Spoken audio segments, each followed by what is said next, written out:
HSC 27 batch এবং 26 ব্যাচের যারা আসো তারা অনেকেই আমাকে পার্সোনালি বলো, কমেন্টে বলো, একটা কমন কনফিউশন বা কমন প্রশ্নের কথা বলো, সেটা হচ্ছে ভাই পড়তে ভাল লাগে না, পড়তে ভাল লাগে না, এটার জন্য আসলে কি করা উচিত, এটা নিয়ে একটা ভিডিও দেন ভাইয়া। সো চলো আজকের ভিডিওতে আমরা সেটা আলোচনা করার চেষ্টা করবো। সো প্রথমে আমরা একটু বোঝার চেষ্টা করি যে আসলে আমাদের কেন পড়তে ভাল লাগে না, আসলে এটার জন্য আসলে কি করতে হবে আর কি। সো টু বি অনেস্ট, কারোই পড়তে ভাল লাগে না। ইভেন তুমি যদি আমার কথা বলো, আমি এখানে মোটিভেশন দিতে আসছি কিংবা আমি তোমাকে পড়াই, আমারও কিন্তু পড়তে ভালো লাগে না। ইভেন আমি তোমাকে যদি বলো যে মানে তুমি যদি নর্মালি বাংলাদেশের পার্সপেক্টিভে চিন্তা করো, আমি কুমিল্লা জিলা স্কুলে পড়তাম, তারপর হচ্ছে নর্ডেম কলেজে পড়তাম, এখন বুয়েটে পড়তেছি, সব জায়গায় মোটামুটি আসলে ওই আতেলরাই পড়ে, তাই তো? সো এই আতেল হওয়া সত্ত্বেও কিন্তু আমারও পড়তে ভালো লাগে না। ইভেন আমার যেই সহপাঠী আছে, রুমমেট আছে, ওদেরও পড়তে ভালো লাগে না, তাও কিন্তু পড়তেছে, তাও কিন্তু কি পড়তেছে। তো সিম্পল কথা হচ্ছে এই এতটুকু মাথায় রাখো, তোমারও পড়তে ভালো লাগবে না, তারপরে তোমাকে পড়তে হবে, তারপরেও কি পড়তে হবে। মানে এখন এই পড়তে ভালো লাগাটা বা পড়তে ভালো না লাগাটা এমন যাতে না হয় যে সারা দিন তোমার পড়তে ভালো লাগে না, এমন একটা টাইমে রাখা উচিত বা এমন একটা জিনিস করা উচিত যেটা কারণে তোমার কিছু একটা সময় পড়তে ভালো লাগবে না, বাকি সময় তুমি পড়বা। ব্যাপারটা বুঝতে পারছো? সো এই হচ্ছে কথা। তো এখন তোমার কেন পড়তে ভালো লাগে না, এটার জন্য আমি মোটামুটি এখানে পাঁচটা টপিক বা পাঁচটা আসলে জিনিস লিখে রাখছি। এইটা আমি নিজে ফাইন্ড আউট করার চেষ্টা করছি, কারণ এখন রমজান মাস, সারাদিন ঘুম আসে, আমারও পড়তে ভালো লাগে না। তো এখন আমি দেখার চেষ্টা করছি কেন পড়তে ভালো লাগে না। ইভেন আমি তোমাদের জায়গায় যদি থাকতাম, এইচএসসিতে যদি চলে যাইতাম, তাহলে কি কি কারণে আসলে মোটামুটি আসলে ডিস্ট্র্যাক্ট হই পড়াশোনা থেকে, সেটা আমরা এখানে দেখার চেষ্টা করবো, ঠিক আছে? সো এখানে মোটামুটি যে পাঁচটা টপিক আলোচনা করতেছি, এই পাঁচটা টপিকের মাঝখানে আই গেস একটা না একটা টপিক তোমার আসলে কমন পড়বেই, একটা না একটা টপিকের সাথে তুমি রিলেট করতে পারবেই। সো কোন টপিকের সাথে রিলেট করতেছো চাইলে একটু কমেন্টে জানাতে পারো। আশা করি এটা দিয়ে আসলে তোমার কোনো না কোনো বেনিফিট হবে আর কি, ঠিক আছে? তো চলো সবার আগে যেটা আলোচনা করবো সেটা হচ্ছে আমাদের কোনটা সবচেয়ে বেশি ডিস্ট্র্যাক্ট করে, কোনটা তোমাকে পড়তে ভালো না লাগার রিজন হিসেবে কাজ করতেছে। ইজিলি বোঝা যাচ্ছে মোবাইল ফোন। ইজিলি কি বোঝা যাচ্ছে? Mobile phone. বলো তো তোমার মোবাইল ফোনের স্ক্রিন টাইম কত? স্ক্রিন টাইম তো বুঝো, মানে কত ঘন্টা তুমি মোবাইল ফোন ইউজ করতেছো। সো যারা জানো না কিভাবে স্ক্রিন টাইম বের করতে হয়, খুব ইজিলি ইউটিউবে সার্চ দিলেই পেয়ে যাবা, কিংবা নর্মালি যদি চ্যাট জিপিটিকে জিজ্ঞেস করো সেটা তোমাকে বলে দিবে যে স্ক্রিন টাইম কিভাবে বের করতেছো। স্ক্রিন টাইম তুমি দেখবা যে তোমার কয় ঘন্টা। যদি দেখো যে তোমার স্ক্রিন টাইম 10 ঘন্টার উপরে, তাহলে শেষ ভাই, শেষ। তাহলে মোবাইল তোমাকে ইউজ করতেছে, তুমি মোবাইলকে ইউজ করতেছো না, ঠিক আছে? এখন তো আসলে এটা মোবাইল ফোন না, এটা কি বলো? এটা হচ্ছে আমাদের মোবাইল ফোন না, এটা হচ্ছে কি আমাদের স্মার্টফোন। স্মার্টফোনটা কি? স্মার্টফোনটা হচ্ছে সে তার নিজের কাজ খুব সুন্দরভাবে করতেছে।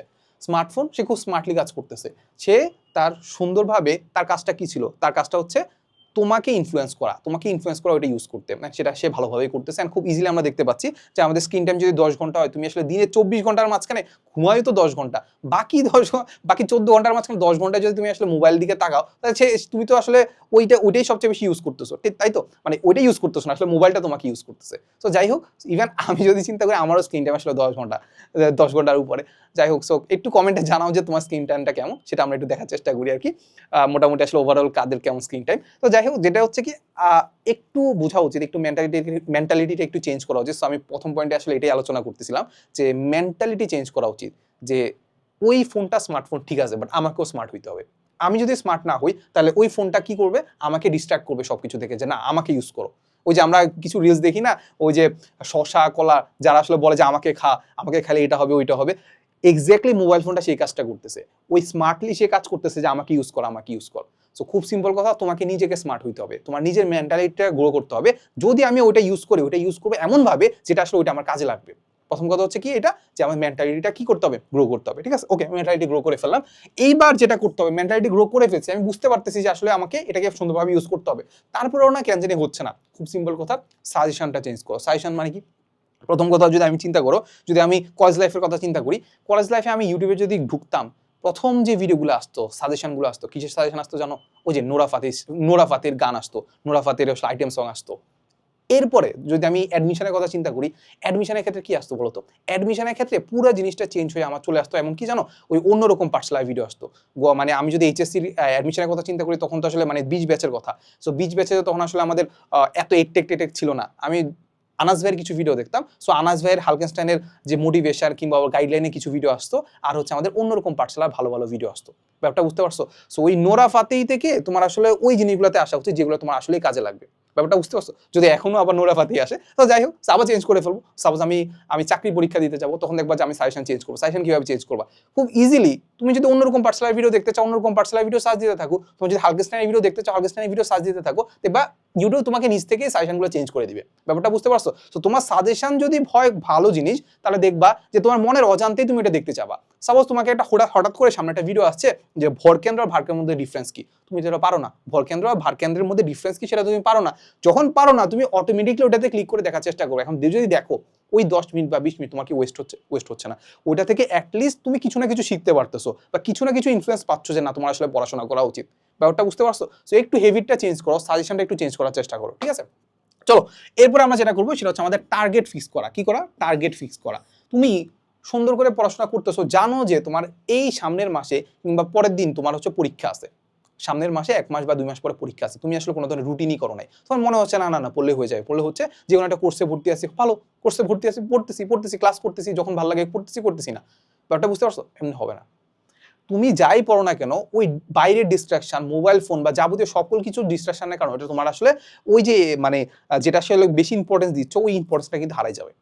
যেটা করবা, খুব সুন্দর করে একটা খাতা নিবা, খাতার মধ্যে লিখে রাখবা যে তোমার 1 মাস পরে পরীক্ষা, এর মাঝখানে তুমি কি কি পড়বা, কিভাবে রুটিন ওয়াইজ পড়া, সুন্দর একটা রুটিন তৈরি করে ফেলবা যে এই 1 সপ্তাহ তুমি এই জিনিসগুলো পড়বা, ওই 1 সপ্তাহের মাঝখানে আরো ছোট রুটিন করবা যে আজকের দিনে তুমি এত টাইম থেকে এত টাইমের মাঝখানে কোন চ্যাপ্টার শেষ করার চেষ্টা করবা, বা চেষ্টা করবা না শেষ করবা।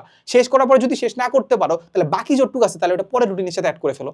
ব্যাপারটা হচ্ছে এটা যে সুন্দর করে তুমি একদম লিখে ফেলো যে তুমি আসলে এই জিনিসগুলো তুমি শেষ করবা, এই জিনিসগুলো তোমার শেষ করা উচিত। তো সিম্পল কথা, তোমার টার্গেটটা একটু কি করবা, ফিক্স করবা। টার্গেটটা ফিক্স করার পরে এখন তোমার ডিস্ট্রাক্ট করবে কি? Mobile phone. মোবাইল ফোন যখন ডিস্ট্রাক্ট করবে তখন তুমি একটা রুটিনের মাঝখানে এমন রাখবা যে আমি সাপোজ হচ্ছে সকাল 9টা থেকে 12টা পর্যন্ত পড়াশোনা করবো, ওই টাইমের মাঝখানে আমি মোবাইল ইউজ করবো না। তখন মোবাইলটা কই রাখবো? মোবাইলটা খুব সিম্পল কথা, তুমি তোমার আব্বু আম্মুর কাছে কিংবা তোমার যদি ভাই বোন থাকে ওই ভাই বোনের কাছে রেখে দিবা, যে বলে দিবা যে 9টা থেকে 12টা পর্যন্ত আমি আসলে পড়াশোনা করবো, এর মাঝখানে আমাকে যাতে মোবাইল দেওয়া না হয়, আমি যদি মরেও যাই তাহলে আমাকে যাতে মোবাইল না দেওয়া হয়। ব্যাপারটা বুঝতে পারছো? সো এটা যদি তুমি ফিক্স করতে পারো, এটা যদি সুন্দর একটা রুটিন তৈরি করতে পারো, প্রতিদিন যদি একই কাজ বারবার করতে পারো, তাহলে আমার কাছে মনে হয় যে তোমার এখানে মোবাইলটা তোমাকে ডিস্ট্রাক্ট করার কোনো অপশনই নাই। ডিস্ট্রাক্ট করা কি কোনো অপশনই নেই। সো এই কাজটা তুমি করতে পারো, টার্গেট একটা সুন্দর করে একটা ফিক্স করে ফেলছো, ঠিক আছে? এরপরে মোবাইল ফোনের পরে যদি আমি তোমাকে একটা জিনিস বলি যে আসলে আমাদের আরেকটা বড় জিনিস হচ্ছে ওভার থিঙ্ক করা, over think. So over thinking এর মধ্যে আমি তোমাকে একটা টপিক বলবো, ইংলিশে একটা জিনিস আছে সেটাকে আমরা বলি হচ্ছে motion versus action. Motion versus কি অ্যাকশন। মোশনটা কি? মোশনটা সাপোজ তুমি চিন্তা করলা যে তোমাকে বুয়েটে চান্স পাইতে হবে, ঠিক আছে? এখন তোমাকে বুয়েটে চান্স পাইতে হবে, ভালো কথা, বুয়েটে চান্স পাইতে হবে, ওকে, বুয়েটে চান্স পাইতে হবে। বুয়েটে চান্স পাইতে হলে বুয়েটে তো এইচএসসিতে 80% লাগবে। সো আমি এখানে লিখলাম যে বুয়েটে চান্স পাইতে হবে, ওকে, ভালো কথা। বুয়েটে চান্স পাইতে হলে তোমাকে তো কত পার্সেন্ট পাইতে হবে? এইচএসসিতে 90% মার্কস পাইতে হবে, ওকে, 90% মার্কস পাইতে হবে, আচ্ছা ভালো কথা। 90% পাইলে তো হইলো না, 90%-এর মাঝখানে তোমাকে যেটা করতে হবে, মানে এক তো তোমাকে এইচএসসিতে পাস করতে হবে, পাস করার পরে 90% পাইতে হবে, 90% পাওয়ার পরে তোমাকে যেটা করতে হবে সেটা আমাদের এত কঠিন হার্ড ম্যাথ সলভ করতে হবে, হার্ড ম্যাথ সলভ করতে হবে, ঠিক আছে? হার্ড ম্যাথ সলভ করতে হবে, ঠিক আছে? সলভ করার পরে তোমাকে আরো চিন্তা করতে হবে যে তাহলে ঠিক আছে, ভালো কথা, তাহলে হচ্ছে আমাদের কালকের মধ্যে কিন্তু আমার কোশ্চেন ব্যাংক সলভ করতে হবে। কি করতে হবে? কালকের মধ্যে তোমার কোশ্চেন ব্যাংক সলভ করতে হবে, ভালো কথা। পরের দিন তুমি কোশ্চেন ব্যাংক সলভ করো নাই, পরের দিন কি কোশ্চেন ব্যাংক সলভ করো নাই। এবার কি হলো? তুমি বুয়েটও হলো না, মানে 90% এত কিছু যে চিন্তা করছো কোনোটার কিছুই হলো না, কিছুই হলো না। এখন তোমার মনে হইতে পারে যে না এই জিনিসটা করে আসলে কোনো আমার বেনিফিট হয়েছে কিনা, টু বি অনেস্ট বেনিফিট হয় নাই। এইটার চেয়ে বড় জিনিস কি হইতো জানো? তুমি যদি একটা কাজ করতা যে তুমি আসলে বুয়েটের যে চান্স পাইতে হবে এটার জন্য যে কোশ্চেন ব্যাংকটা আছে ওই কোশ্চেন ব্যাংকটা ধরে দেখা শুরু করছো, কোশ্চেন ব্যাংকটা কি দেখা শুরু করার পরে ওইখান থেকে তুমি দেখার চেষ্টা করছো যে ওইখান থেকে কোন কোন জিনিসগুলো তুমি পারো। আচ্ছা, কোন কোন জিনিসগুলো পারার মাঝখানে তুমি কোন ম্যাথগুলা মানে এইচএসসির সাথে রিলেটেড, এইচএসসির পড়া হয়ে যাবে, তোমার আসলে অ্যাডমিশনের পড়াশোনা হয়ে যাবে, ঠিক আছে? ওই ম্যাথটা তুমি একটু প্র্যাকটিস করা শুরু করে দিছো, বা ওই ম্যাথের কোন একটা ক্লাস তুমি করা শুরু করে দিছো। ব্যাপারটা বুঝতে পারছো? সো খুব সিম্পল কথা, আমরা একটা জিনিসে একটু এরকম ভাবে গোল ঘুরতে থাকি, সেটা হচ্ছে কি কালকে পড়তে হবে, সেটা কালকে তো পড়ি নাই, তাহলে ওইটা যে পড়ি নাই ওই না পড়ার কারণে দেখা যাচ্ছে একটা ওভার থিঙ্কিং হচ্ছে। কি হচ্ছে? ওভার থিঙ্কিং কারণে একটা লুপের মধ্যে পড়ে যাচ্ছি যে আমি কেন পড়তেছি না, ওটা নিয়ে তো ডিপ্রেশন আসছেই, এখন ওই ডিপ্রেশনের কারণে আরো ডিপ্রেশন তৈরি হচ্ছে।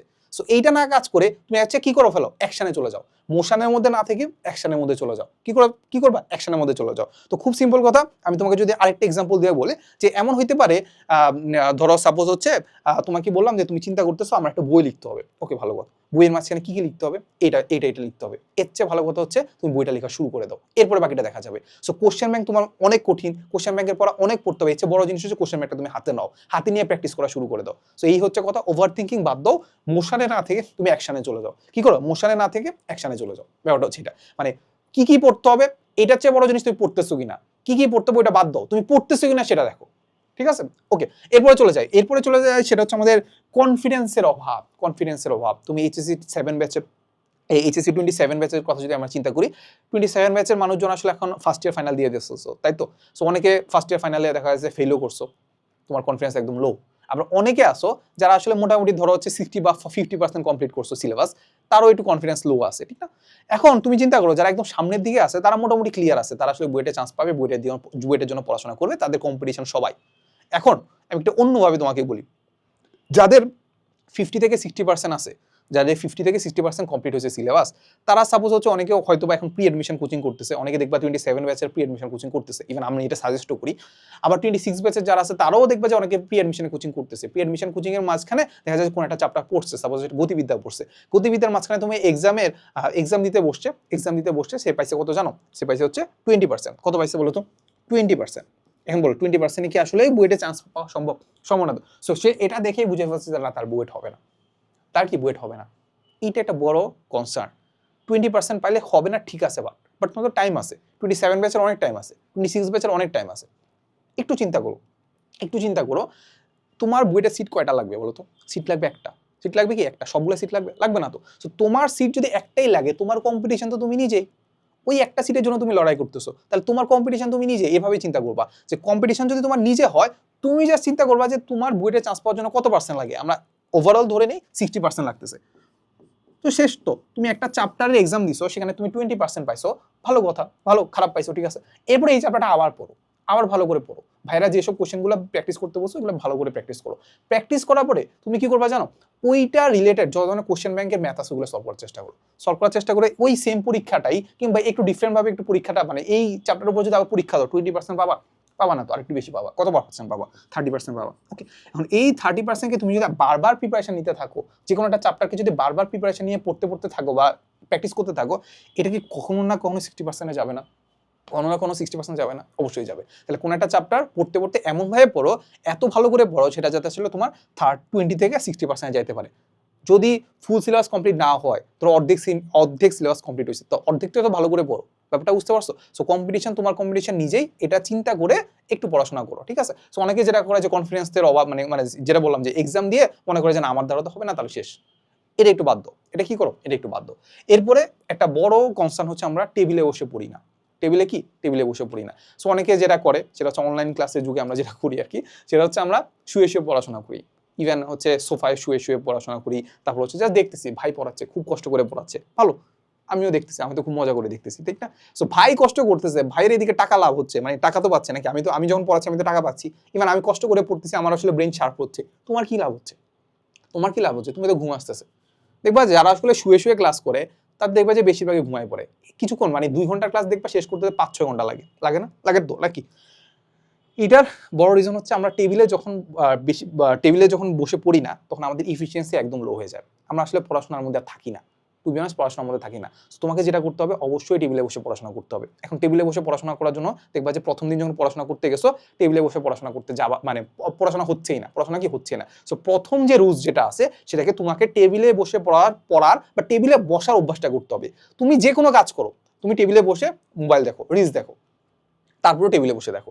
তুমি ল্যাপটপে ভিডিও গেম খেলো বা অনলাইনে যে কোনো কিছু করতেছো, বাট তুমি টেবিলে বসে করার চেষ্টা করো। সো টেবিলে বসে যখন তুমি 1 ঘন্টা বা 2 ঘন্টা বসে অভ্যাস করতেছো, এরপর ওই 1 ঘন্টা 2 ঘন্টা কি করবা, এটাকে তুমি আসলে পড়ায় কনভার্ট করতে পারবা। ব্যাপারটা বুঝতে পারছো? সো সবার আগে যেটা করবা, যাই করো না কেন, 1 ঘন্টা বা 2 ঘন্টা তুমি টেবিলে বসার অভ্যাস করো। এন্ড ওইটার জন্য আমরা একটা সিরিজ ছিল না, কোটা ফ্যাক্টরিতে একটা জিনিস ছিল, ঠিক না, যে কোন একটা অভ্যাস করার জন্য আমাদের কয়দিন লাগে? 21 দিনের মতো লাগে।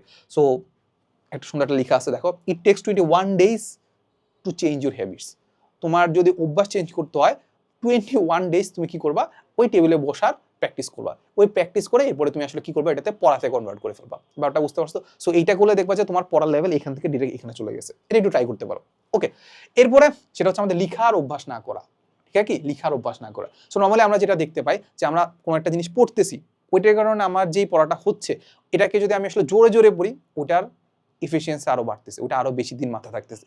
এটা যদি আমরা লিখি, ওই লিখার কারণে ইফিসিয়েন্সিটা আরো বাড়বে। সো সবচেয়ে বেশি কোনো একটা জিনিস ইফিসিয়েন্টলি মুখস্থ করার বা পড়ার সবচেয়ে ভালো উপায় কি বলতো? লিখা। কি বলতো? লিখা।